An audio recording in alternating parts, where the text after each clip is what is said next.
For most companies, this is still the office of today. An army of clerks, secretaries and typists use their skill to route messages in and out of filing systems and into the hands of managers.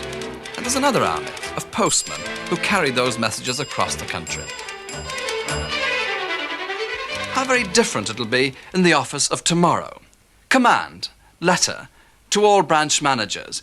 Message, figures for holding account now required.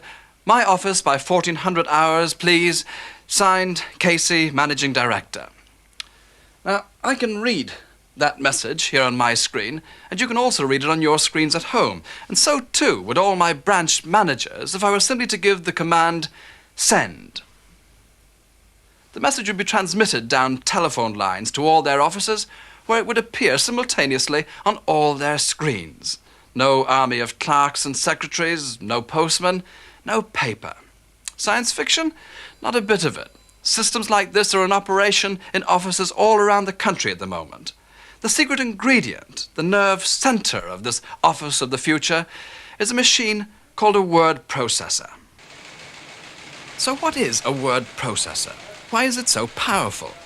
Well, it's another spin-off from the silicon chip revolution, where every day more and more power costs less and less.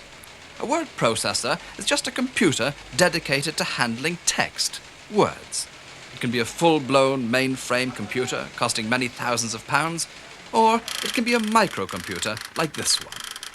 One program that runs in the computer is called a text editor, and this helps you manipulate what you've already written in very powerful ways.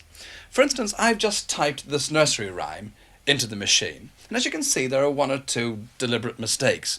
Now, on an ordinary typewriter, that would have meant that I'd have had to rip out the whole page. And those of you who type will know that it always seems to happen just when you've reached the end of a page.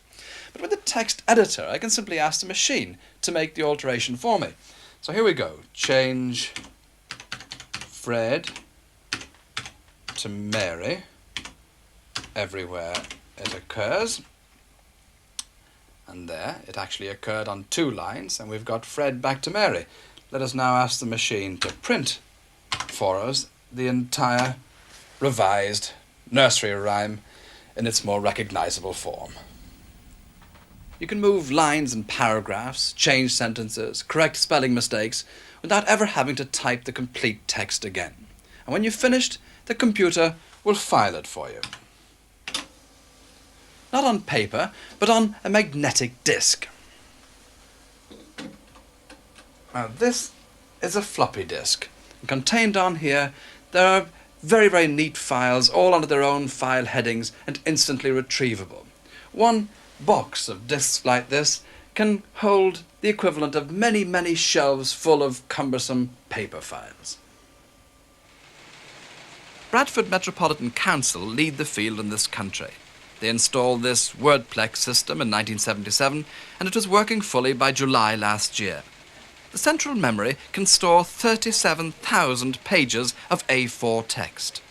The council's halved the number of staff needed to do the work, and the directorate's output has gone up by 40%. That's because the biggest savings come from using standard letters. Is the property occupied? Yes. Do you know the occupant's name? Yes. Could you give me it, please? This young couple are going to be married. They've chosen their first house and have come to the council for a mortgage. This one transaction needs 25 different letters to be sent out. In the bad old days, it's a job that would have kept a typist busy for 2.5 hours. Now, one girl with a word processor can send out all those letters in 2 minutes. No filing clerks, no rows of dusty old files, and a saving in this one department of £60,000 a year. You're wanting? I'd just ask you to sign here, please, would you? Texas Instruments call this their branch manager in a briefcase. Inside is a bubble memory in which you can store 80,000 characters or letters of the alphabet. But, and this is the fascinating bit, you can ring up the head office computer or word processor and then put the telephone into these rubber cups at the back. The machine will automatically transfer the text at high speed and receive any messages back. And that could put office typing very firmly into the home. F International is a multi-million-pound computer systems house with more than 600 freelance operators. You won't find many of them here at the Chesham head office, though, because most of the people at the sharp end of the job work from home.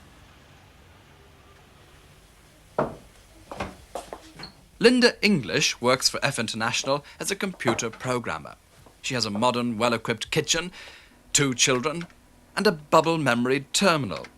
The final act of writing a computer program is to send hundreds of lines of text to the computer you're programming. Linda can write and store the program she's working on at times most convenient to her, when the children are asleep or at school. When the job is done, the computer's only a phone call away. Linda is in the forefront of perhaps the biggest revolution for working mothers since the pill. The office and the home is rather like having your cake and eating it. Because the machines can natter away to each other by telephone, you won't have to write your letters of the future on paper, and you certainly won't have to post them. Already, exciting things are happening elsewhere in Europe in this field. Just look at the French. Very, very imaginative. They are providing over 30 million terminals in homes, free of charge, despite the fact they're going to cost something like £40 each, because it's cheaper than producing telephone directories. And once that terminal is in, once it's there, the incentive is to use it for other things, obviously. So it's marvellous marketing. It's cheaper over time for the French than to bring out telephone directories every 2 years. You just plug into the central computer, you find your numbers, but at the same time you can find all sorts of other things. You will be using word processors and text processors as information units, as links in an information chain, not just to type. And when that happens, when you can get the technology into the home, when you can get the technology away from the office, when you have word processors and text processors talking to other text processors, at that point you don't need the middleman or woman, do you? In the future, inevitably, we'll all be part of a worldwide information society. So, does it mean we'll all have to learn to type? Well, not exactly. Meet MicroPad, the latest British breakthrough. You write in ballpoint pen or pencil on a pressure-sensitive surface. A microprocessor inside interprets your writing and sends it to the text processor. The processor, in turn, can play your text back onto MicroPad's own display. Or it can send any other message for that matter. But no matter how fast you scribble, typing is much faster. And up until now, there's been no alternative but to learn to type on what is really a very cumbersome device. But now, a clever inventor has teamed up with Hambro Life Assurance and a microprocessor to produce this. At present, it's made in this small factory in Mitcham. It's a light, battery-powered, highly portable electronic typewriter. By the Its inventor, Cy Endfield, is an author and film director. He directed the film Zulu, and in fact his latest book, Zulu Dawn, was actually written on the micro-writer. the soldiers, As you see, you type using the fingers of only one hand. The added cleverness of the machine is the way you learn to type by relating the shapes of the letters to the fingers you actually use. For instance, the letter I is thumb and forefinger and describes a vertical line. spiked, tailings, that With these pictorial mnemonics, I learned to touch type fairly adequately in half an hour. With a little practice, you're soon doing it automatically, faster than you can write. It'll hold about 6 pages of A4 text at a time. You can plug in a cable and save the words on a miniature tape recorder for later use, or feed it into your own text processor at home. It's the first real breakthrough in keyboard input since the typewriter was invented exactly 100 years ago. And until we get intelligent, voice-recognizing machines, even primary schools may well be teaching reading, writing, and micro-writing. Already, F International have had inquiries from husband and wife teams who want to work from home and hold down one full-time job between them. And this gives rise to a really intriguing development. As more and more of this kind of activity finds its way out of the office and into the home, we see the Industrial Revolution turn full circle. The old cottage industries gave way to factories and organised labour, And what we're now witnessing is the rebirth of those cottage industries.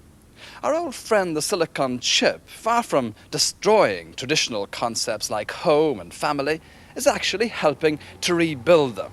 The pessimists feared that what all this technology was leading to was dull, zombie-like, standardized people.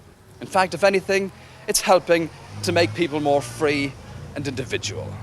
If we do it all wrong, then it could be an absolute disaster. It's the biggest aid to totalitarianism you could ever come across if you think about it. And that must be avoided at all costs.